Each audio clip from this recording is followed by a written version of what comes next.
Baptist podcast, we gather around to talk theology, politics, and the sweet banjo sound.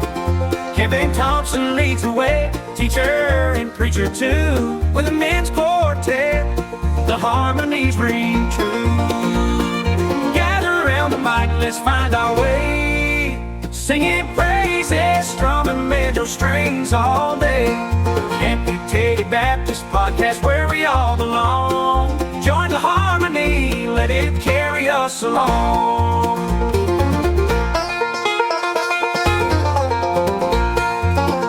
With a passion for faith and a banjo by our side, we don't deep, we don't hide, we take it all in stride. From parables to politics, every topic on the table, let's harmonize together, let's make it stable. In the chord progressions, we find our peace, singing praises, strumming banjo strings all day. Amputated Baptist podcast, where we all belong. Join the harmony, let it carry us along. Theology, politics, and a little bit of banjo. You're listening to the Amputated Baptist podcast. And now, here is your host, the Amputated Baptist himself, Kevin Thompson. Hello and welcome back to the podcast. And if you are watching this, you're seeing I'm in my my home office here again today, which is why everything on the shelves are messed up. Because, you know, my classroom is always nice and neat and tidy and, okay, maybe not. But I am going to say I'm a little self-conscious that I'm using my bad set of headphones that are basically being held together by tape. I'm just going to clear the air, put all my cards out on the table with that. If you're listening, you have no idea what I'm talking about and just ignore what I'm saying. But I do have new headphones coming and they should be arriving next week. But anyway, so we are on the cusp of another election here, and you know that's my favorite time of year. So this Tuesday, we have statewide elections here if you live in Wisconsin, and or statewide, and you also have local elections if you're on the state line, just like I am. Illinois, I know also Winnebago County are having their local elections as well, their spring elections, and I want to urge you to get out and vote, because these elections, though they are poorly attended oftentimes, are so crucial in our day-to-day life. And I'm talking about things like city council, I'm talking about things like whether it's alderman or trustee or whatever it is in your area. Don't ignore these local elections, because as we focus on what Trump is doing and Elon's doing and all this stuff, we oftentimes miss these local elections that have more of an impact of how your child gets an education, how your streets are plowed, the crime in your neighborhood, not just nationwide, are affected. So I want to urge you to do that. Now, this is Juan, I don't know if I even told you the name of my podcast, the Amputated Baptist podcast. I'm a Baptist and I'm amputated. But I want to say just a message to my fellow Christians who I get so tired of hearing, well, you know, my vote doesn't really count. And we'll back up. In these local elections, your vote carries more authority and more power than you know. There are times like, you know, in the primary we just had back in February, I believe voter turnout was somewhere around 20%. You imagine if every church in the Beloit area went out to vote. Now, they're not all going to vote the same, I get that. But do you imagine how much weight that would carry in an election where only 20% of people came out? Now, this election on Tuesday is probably going to have a lot more of a turnout, because you have statewide elections like Supreme Court, which we're going to be talking about, and superintendent of public schools, things like that are going to take some attention. But right now, for the next couple of minutes, we're going to be focused on the school board election right here in the city of Beloit. And we're going to be talking about one of the candidates um, up for election, wanting to get on the board is Juan Romero. Juan, welcome to our podcast. Thank you. Thank you for having me here. You're absolutely correct in what you're saying. As a matter of fact, I told this we had a small forum at the Beloit College last night, Mm, and I told them the same thing, exactly what you said. These elections locally impact you more than you realize, and right. have a harder and more more more prevalent impact on what goes on in our community. And that's something Yeah. that I hope people realize when they go out to vote. And I think the hottest race going on in Beloit is the school board.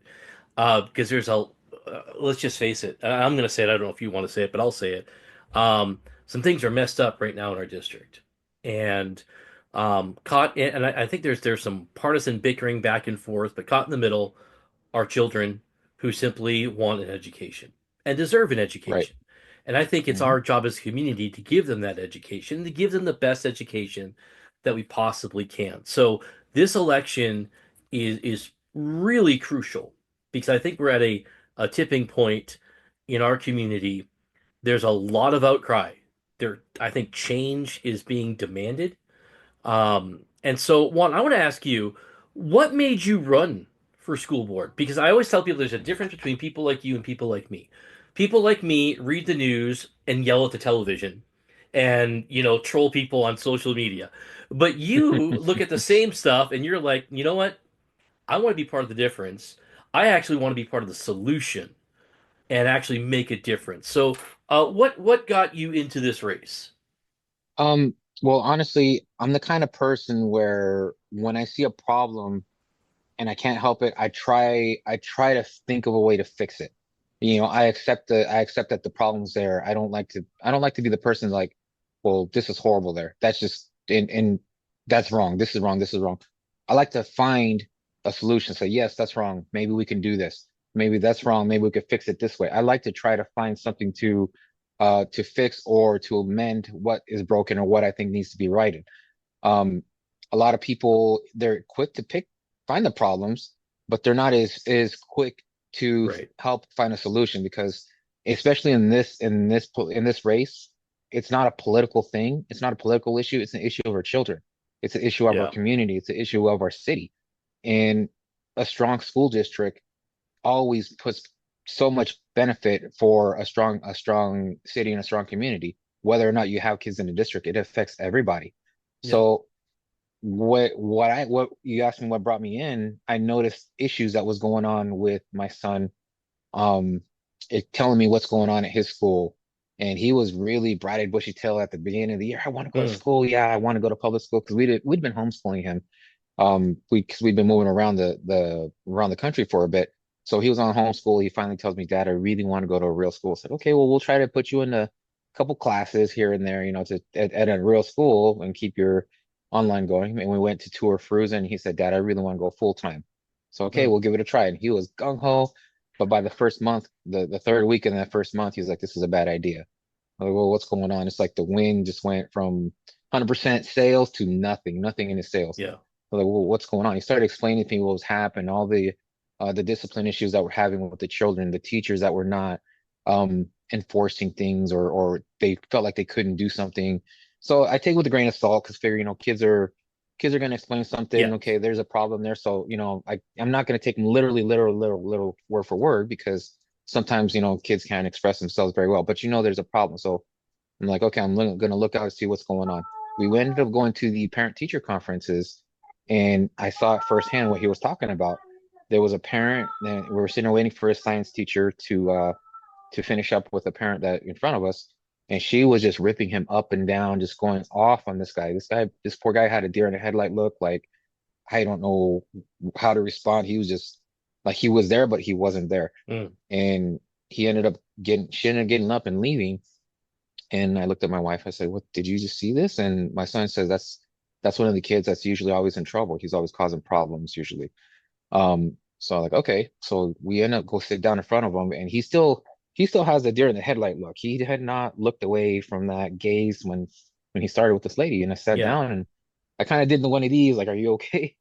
And he kind of snapped out of it. He goes, "Oh, thank goodness it's you guys.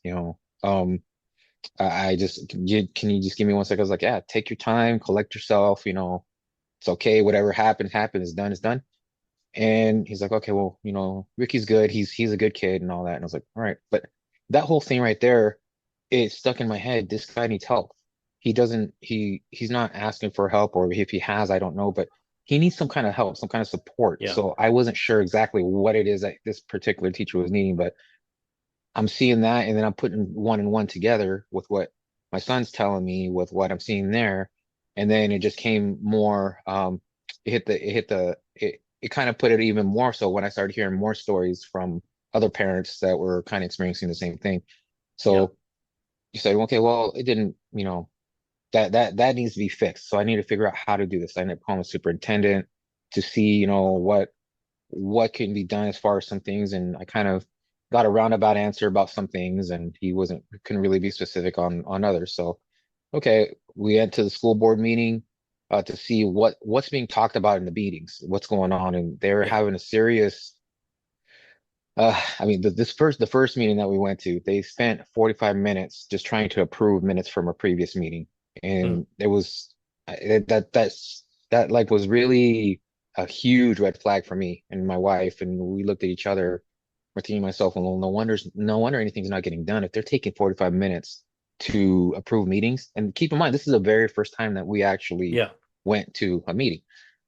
So say, well, maybe it's a bad time, bad night. Let's go to the next one when it comes. We ended up going to the next one, and there was just kind of similar same things going on. And they started talking about an electric bus initiative that they're going on. And I have my experience comes from telecommunications construction. Um, I ended up in during that time. I've been there for many years, and I ended up being a joint pole agreement liaison for the cable company in Las Vegas. And with that, I know how to interact with the power companies and the water companies and all the utilities and third party attachers. So, but I know from planning projects and doing that, I know how power companies work. So it was interesting on what they were doing, and I ended up listening, and something just told me I need to speak about this because I think there's pitfalls that people aren't seeing. So I ended up putting something together for the next meeting, and I said my piece. My son asked me if he could say something about his school, Mm. and it's like, what do you want to tell him? Do you want to get up and talk? He said, "Dad, well, first of all, am I allowed to?" I said, "It's a school board. Yes, they're here Yes. for you specifically, and I guarantee you, your words will probably sit and have a heavier weight than mine Right. because you are the student. You don't get very many kids that want to go say something. So yes, if you No. want to say something, go say something. Absolutely." He goes, "Well, they're going to listen." I said, "If they listen, they listen. If they don't, they don't. But they will never listen if you never talk. So you Yeah. have to say something. That's the worst you can do." So he went up there and he pleaded for his school. He needed help. He told them one of the phrases he said was quotes. He said, "I don't want I don't want a computer screen in my face. I want an actual teacher in front of me Yeah. to be able to talk to me." And that really hit me. It was like, he's thinking more than just a regular complaint. He's actually Right. thinking what really matters to him. So he went to the next meeting also to express his similar concerns again because he just felt he had more to get off his chest. And they do the 3 minute public, time, and Yep. his comments and all that. So he did that. He felt better about it. But the fact that my son wanted to actually have the motivation to step up and say something, that taught me something. I was like, I got to do something for him because he's being put through this. Yeah. I got to do some more to help my kid. And I know for a fact if I can help my kid, I know I'm going to be able to help everybody else in the community because Yeah. there's a lot of people in our situation that are going through the same thing. And let's just So say your I was your like, son is very courageous for taking that step because again, I'm a teacher. I work with kids all the time. I work with high school kids. I'm trying to push them to do that, and for him mhm. just to go to two board meetings and to take that stance and to advocate for himself is just it's I mean it's practically heroic. And so I want to before we go any further, just say get that out there that man, I am impressed with your son that he was willing to take that stance. I he shocked me too. I mean, he'd been one to, like, you know, he's really reserved and on and everything like that. But when he actually felt like he wanted to go say something. I was like, wow, I'm not going to stop you. Yeah. I'll be right there. And he was so nervous. So, well, I don't, maybe I should have said no. You go, you say something, get it off your chest, and I will be right behind you. Don't worry Mm. about it. I got your back here, right behind you. And he just kind of perked up a bit and went up there and said his piece, and that was that. But you're right. A lot of kids these days, they don't realize that they do have a voice, Right. and they should be able to, especially in things like this, their education matters. Yeah. And even if they don't have an answer, if they can tell what a problem is, the problem is out there to help someone solve it. And maybe in talking with it, they actually come up with a solution themselves as well. So Yeah. if you don't say nothing, I mean, it's just getting the kids out there to have the courage to say something and to Right. know it's okay. So let's talk about some actual issues here. One of the, I think, probably one of the biggest issues we're debating about and arguing about is the issue of discipline.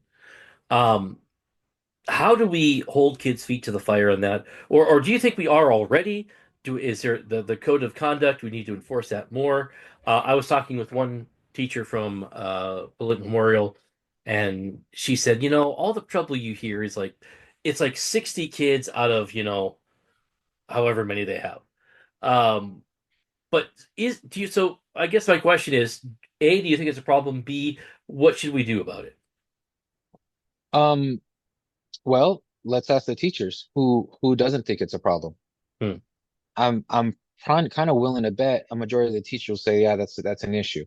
And there might be more problems during the middle school years and elementary years than maybe at the high school years. By the time they're high school, they're a little bit more adult. Some of them have mellowed out a little bit more than their elementary years. So just the way our brains think when we're younger, we're still developing mentally. So there's a lot more going on, racing in our heads and all that.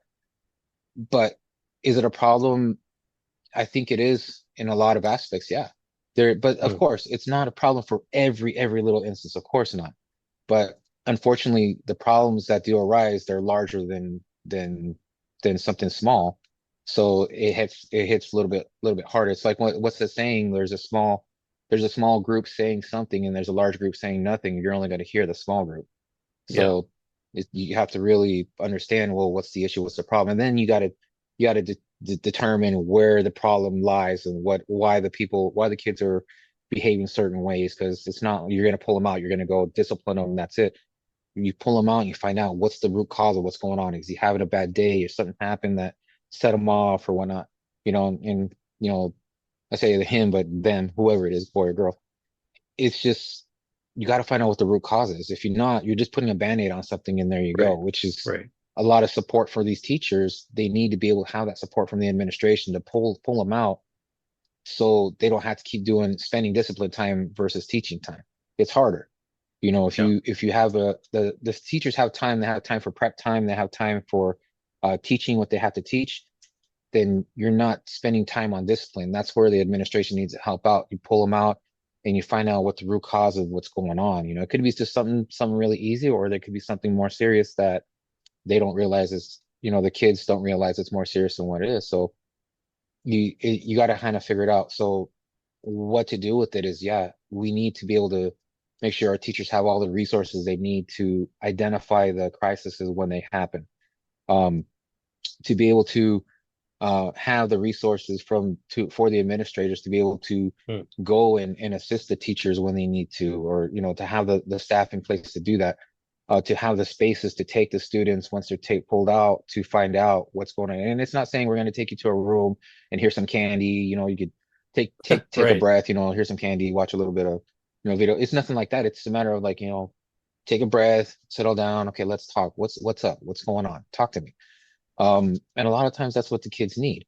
Um, but again, it's nothing like you're gonna pull them out and just, you're in trouble. Here comes the rain of fire on you. You're Yeah. done. No, it's not like that. It Hmm. should be finding out and identifying what the problem is, even at the high school level too. And especially, for me, the middle school, I think, is probably the hardest times in their school life because you're transitioning from little kid to big kid. Yeah. And it's that whole transition. There's a lot of different dynamics going on there. So, and I think in the middle school ages, it probably should have a little bit more support. But if we can get things going and holding accountability for the students when they're in the elementary school, put that seed in their mind when they're young, so they understand, they start taking responsibility for their own actions at a younger age. Then by the time they get to middle school, they'll already be used to taking accountability for what they're doing, and Right. things will start to change. So that's kind of the long game for that. Obviously, until we get to that point, we still have to handle what's currently in our faces now. Yeah. So for that long game, we get that seed planted and watch it flourish through time. For now, we end up doing the more immediate things that are more impactful, like pull them right out directly, and doing more counseling and more psychological evaluations if need be in some cases, whatever it is. Find what the root is, find what the root problem is here, Yeah. because it's here in our face right now. We can't just say, oh yeah, we're just going to do this and that's it's in our face. We have to be able to Yeah. do something with it. Well, I like how you started this answer, and I want to push on you a little bit, not push back, but you said, ask the teachers. So are you willing to do that as a teacher, as a friend to many other teachers? I know it's a constant frustration, whether it's public school or charter or voucher, whatever. I think all teachers struggle with that. Man, it feels like nobody's listening. And we have all these administrators out there, and whether the co-lock center is packed full of them or whatever. um, are you willing to actually sit down with teachers and say, hey, listen, I want to hear what you have to say, not just what the latest study has to say, not just what a survey, but I want to hear what you as teachers individually think. Of course, you don't. Okay, in my telecommunication line of work, even I'm currently a CNA also, so I'm a CNA, Yeah. right? And I know what I need to get my job done right now. When I'm pulling cable, when I'm splicing cable, I know the jobs and the tools I need right now. I know the programs I need to have in front of me. I know that everything I need to have. So then I get management that says, here, use this tool. Or get management say, here, you can no longer address a patient like this. You have to do this instead in a different format. So I'll try it and I'll do it, and nothing, it doesn't work. It's going to make my job harder. So administration and management, I think, oh yeah, this tool is great. It's going to work. It's going to work. And you go practical use and it doesn't really work. The teachers are the people in the front lines. You guys know what's going to work. You guys know what's not going to work. You guys know what is and what is not.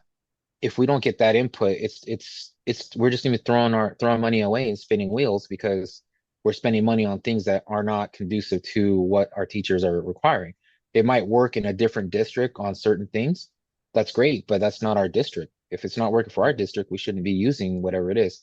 I want to be able to listen to advice given for for the resources that the teachers are requiring. If something's not working, then why are we using it? Why aren't we looking for something Yeah. that does? If something does work and they've stopped and pulled away for it to try something else, but then it's not working, why can't we go back to what was working and keep going until we find something better that does work if we need to improve? I mean, I'm all about finding what's practical and what actually does work versus a theoretical, this could work, let's give it a shot. I Yeah. want to be able to see if it does work or not. So, I think we have time for one more question because we're running a little over, and any minute now, through that door, there might be three kids bursting through with fishing poles, um, ready to drag me off to the lake. So, I promise I'm gonna take them after this. So, before that happens, another really important question, and I sent you a list of questions here. We didn't get through a lot of them, but enjoying your answers. So, last question: I how do talk we too much. address? I No, talk too much. Sorry. you're a politician. That's what your job is. No, I don't want to Well, insult you that well, way by calling you a politician. Um, but how do we address the achievement gap? Because there is a gap between those who are doing well, those who are not. On the board level, how do you address that? well, we have to find out what the needs are for the students that are not achieving. It's different for what's different for me. It's different for you. Yeah, I need something different than you might. So we first have to identify what the barriers are, what the hurdles are in front of the students that are not achieving. And at that point, then we got to find out, get in my opinion, we got to get options, a lot of options for the teachers as far as to what's going to work and what's not going to work. Like I said before, our teachers are definite frontline resources. There's a lot of input that we need to work with teachers to get. Yeah. Um, if we can't get them the right support that they need, we just give them what they think they want, it's not going to work.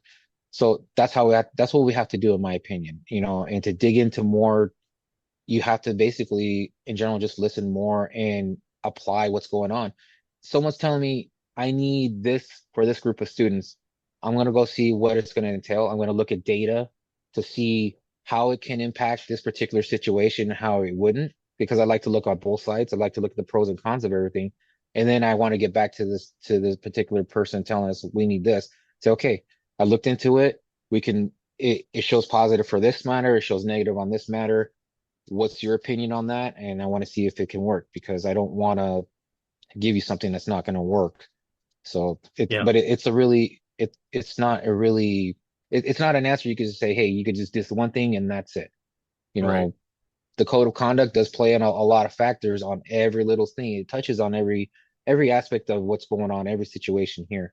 So improving the code of conduct, that is going to be a little bit of a help as well, because it provides a good learning environment. It provides something that people can go to feel safe. They can go and actually realize the kids that want to be there to learn and that are trying to open to learn, even the ones that are struggling, but just need that little bit of extra, you know, order kind of in the classroom. Yeah. It'll help them get by that little hurdle. Every little thing will help as far as that goes. But the code of conduct does play it's a good foundation to get everything started going on. But the achievement gap, there's a lot more factors than I can't just say Yeah. this one thing's going to work and that's it. Right. But we have to listen to our teachers. We have to listen to the data. So, Leroy just burst in here. He's asking me to take him fishing. So let Sorry, me wrap Leroy. things up. Let me wrap things up by pointing out two things I've noticed about you. Number one, you're willing to listen, whether I'm sure this would include parents as well. Um, but number two, you're not just coming in here with an agenda. You don't have a political agenda, you don't have a personal vendetta that you're ready to ram down our throats. Elect me and I'm going to do that. I'm not seeing that. And so that's not very politician-ish of you. In this election, where there's a lot of division, where there's a lot of trying to, I notice in every nonpartisan election, we always want to pigeonhole people into, are you conservative? Are you progressive? Are you Democrat? Are you Republican? We want to put you into that peg or whatever. Uh, I'm not hearing any of that from you. I'm hearing, I want to come in. I recognize there are problems. I want to look at all the information available. I want to hear the appropriate voices, and then we can build maybe even this is a nasty word now, but consensus over what we should do. And so Leroy's asking me right now, if elected, are you promising to give the special education teachers at Gaston a huge raise, that would include a stipend for their husbands as well? Right? Is that what you said? No? Well, I Huh. won't make you make that campaign promise, but Oh. um, anyway, so where can we learn more about your campaign? You can always look on my Facebook page, Yeah, Juan Romero FOR Beloit Schools. Um, there's a lot, and you'll see people trolling me, but you'll see how on my responses, you'll see all about me, what's going on. You can always message me. My information's there. You can text message me. You can call me. It's all on there. I'm open. I really do want to hear what's going on, because I think I know what some problems are, but there might be others that I'm not realizing. So that's why I like to hear the whole thing, and the whole thing about the political spectrum of everything. I mean, I'm not a politician. I'm just a dad that wants to do better for yeah. his son and for the community and all the kids. Like the kids across the street from me, I want to make sure that they're getting what to do, you know. And Okay. that's what it comes down to. It shouldn't be And that way then with politics. It's not partisan. real quick, I know I already said last question, but if elected, your it seems to me your AFC loyalty is already taken, but are you promising an NFL loyalty to the Packers? Well, see, unfortunately, I mean, I am lactose intolerant. Unless they can, so I can't have the cheese head on there. But I will say, they are, they are my wife's second favorite team. So, you know, All go, right. Well, Packers when it comes to that. you guys had Devontae Adams for a while, so Well, well, on the Raiders. you, you could take them back, but you also got our good running back. You guys got Josh Jacobs from us Yes. too. So, So, you know, all right. Well, again, Tuesday is the election. We want you to go out and vote on Tuesday. By the time this airs, early voting will have already ceased. But we want you to go out and vote Tuesday. Juan, I will not be voting for you on Tuesday since I've already voted for you yesterday. I can't make that pledge, but I hope you guys will join me in voting for Juan on this upcoming Tuesday. So I'll have the link to Juan's Facebook on our show notes. So don't forget to check out amputedbaptist.com. We're going to have this whole weekend, we're going to have a whole bunch of programming dedicated to this election on Tuesday. So keep tuning in. And hey, by the way, thank you, because our numbers have been skyrocketing. We just surpassed 10,000 downloads. And so I'm pretty thrilled with that. And Leroy looks like he's thrilled with that.